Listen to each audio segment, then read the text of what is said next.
Baba Vanga, Nostradamus of the Balkans, the blind mystic who shocked the world with her prophecies, allegedly foresaw events that could change everything. What did she say about 2026, and why are people afraid it's already beginning? Watch closely. So what if a blind Bulgarian mystic who died decades ago actually laid out a roadmap for our current political climate and a pretty shocking future for America? Well, that's exactly what we're diving into today as we unpack the prophecies of the one and only Baba Vanga. And this is the big question, right? Could someone who passed away back in 1996 really have seen what's happening now?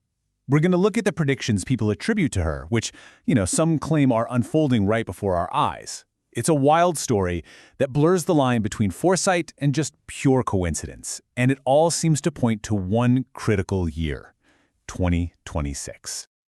So here's how we're going to break this all down. First, we need to understand who Baba Vanga even was. Then, we'll get into her very specific vision of a world leader. After that, we'll break down the perfect storm of crises she supposedly predicted for 2026. And finally, we'll look at the hopeful part, the vision of renewal she saw rising from all that chaos. All right, first up, the Balkan seer. You see, to even begin to understand the prophecies, you have to understand the woman they came from, a figure many have called the Nostradamus of the Balkans. Okay, so Baba Vanga's story is pretty incredible. It starts way back in 1911. Her entire life changed when she was 12. According to the legend, a massive storm, like a tornado, lifted her up into the air and just threw her to the ground. She was found days later, barely alive, her eyes sealed shut with dirt and dust. She came out of that completely blind, but she claims she'd been given a new kind of sight, the ability to see into the future. So why did anyone take her seriously? Now, it's really important to say none of her prophecies were ever written down by her, and skeptics are quick to point out that there aren't a lot of verifiable written sources. But her followers, they point to a track record of what they call absolutely stunning predictions. Back in the 80s, she supposedly talked about a huge wave that would cover a great coast, a vision many now connect to the 2004 tsunami. And then in 1989, she reportedly warned that iron birds would attack America. It's these kinds of supposed hits that built her legend and make people pay close attention to the prophecies that haven't happened yet. And that reputation for being right? Well, that's what makes this next prophecy so powerful. It's a vision of a leader who would show up in a time of total chaos and, well, shake the entire world to its core. Here it is. This is the quote that's at the absolute heart of this whole thing. Baba Vanga never named a person, but she described a very specific type of person, a powerful man, not from the usual political world, but someone who came up from the world of business, from wealth. And that detail alone has led a lot of interpreters to make a very specific connection. So this slide basically lays out the path she allegedly saw for this leader. The source material we're looking at connects these points directly to Donald Trump. A win that defied all the odds, a presidency filled with investigations and legal battles, and, this is the key part, a prophesied return to power after being away for a time. A comeback that would apparently spark a massive global transformation. You can see why people find the parallels to recent events pretty striking. And all of this leads us to the climax of the prophecy. Section 3, 2026. The year she supposedly marked as a dramatic, dangerous turning point, not just for America, but for the whole world. She even gave this period a name, the Great Fracturing. And it's pretty much what it sounds like. It describes a deep, deep internal split in America, a division so profound that it would threaten the very fabric of the nation. It's a vision of a country literally turning on itself. And the prophecy doesn't see this happening in a neat, orderly way. No, it describes a perfect storm of crises all coming together in 2026.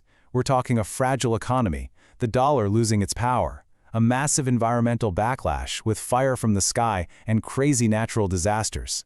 A chillingly modern prediction about a crisis with AI, and then a constitutional breakdown sparked by some single unexpected event. All of this happening while global conflicts are escalating. It's a lot.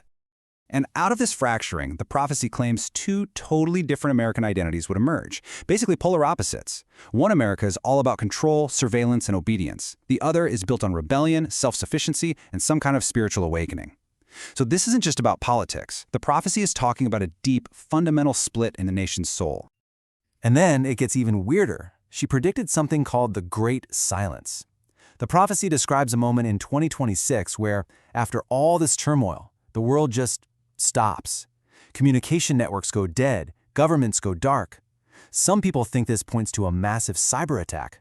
Others see it as a kind of forced spiritual timeout, a moment where we have no choice but to disconnect and actually look inward. Just as cryptic is this vision of fire from the sea. I mean, what could that possibly be? The modern interpretations are fascinating. Some think it could mean submarine warfare or maybe huge undersea eruptions. But maybe the most chilling theory is that it's talking about an attack on the thousands of miles of underwater data cables that are the backbone of our internet. If you cut those, you would absolutely get the great silence she talked about. But okay, the prophecy isn't all doom and gloom. It doesn't end in total darkness. Beyond all the chaos and crisis, Baba Vanga apparently offered a vision of transformation, something called an awakening from the ashes. And this path to renewal is described as a three-step process. First up is the Great Awakening, where regular people supposedly start to see through all the manipulation and propaganda that kept everyone divided. That leads to step 2, the Great Revelation, a global unmasking where secrets held by the most powerful institutions are just dragged into the light. But it's not easy. This triggers a really chaotic time where learning how to tell what's true from what's false becomes the most important skill you can have. This quote, it just beautifully captures the whole spirit of this final stage. The idea isn't that the old world is just gone. It's that the fire of all that crisis actually purifies things, leaving behind the essential warmth, the human spirit, community, truth. And that's what's used to build a new society. And the source material really hammers this point home. This predicted rebirth is not a political revolution. It's described as something much deeper, a spiritual reformation, where people basically reclaim their own power and start building new systems from the ground up. And to add one last layer of mystery, the prophecy mentions a final figure, the man of the red light. This character supposedly shows up during the Great Silence. Is it a real person? A symbol? Nobody really knows. Interpretations see this figure as everything from a new leader to some kind of sign in the sky, or even just a metaphor for a moment of global truth, where everything that was hidden is suddenly exposed, like it's under a harsh red light. And this brings us to her final, and honestly, kinda haunting message. It shifts the whole thing away from some predetermined fate and puts it right back on us, on personal choice and awareness. The prophecy says that surviving and thriving in this new era, it's not a guarantee for everyone. It's only for those who develop the inner clarity to see the light, to tell what's real from what's an illusion. So, that's where the prophecy of Baba Vanga leaves us. It frames 2026 not as the end of the world, but as a major turning point, the end of an age of ignorance. And whether you believe it's real prophecy, an incredible coincidence, or just a powerful metaphor, it leaves us with one heck of a question. If a great awakening really is coming, will we have the eyes to see it? Hello everyone. I'm the avatar and social media manager of this channel, and also the daughter of the woman who created it, my mother. Every video you watch here is made with care, dedication, and a lot of heart.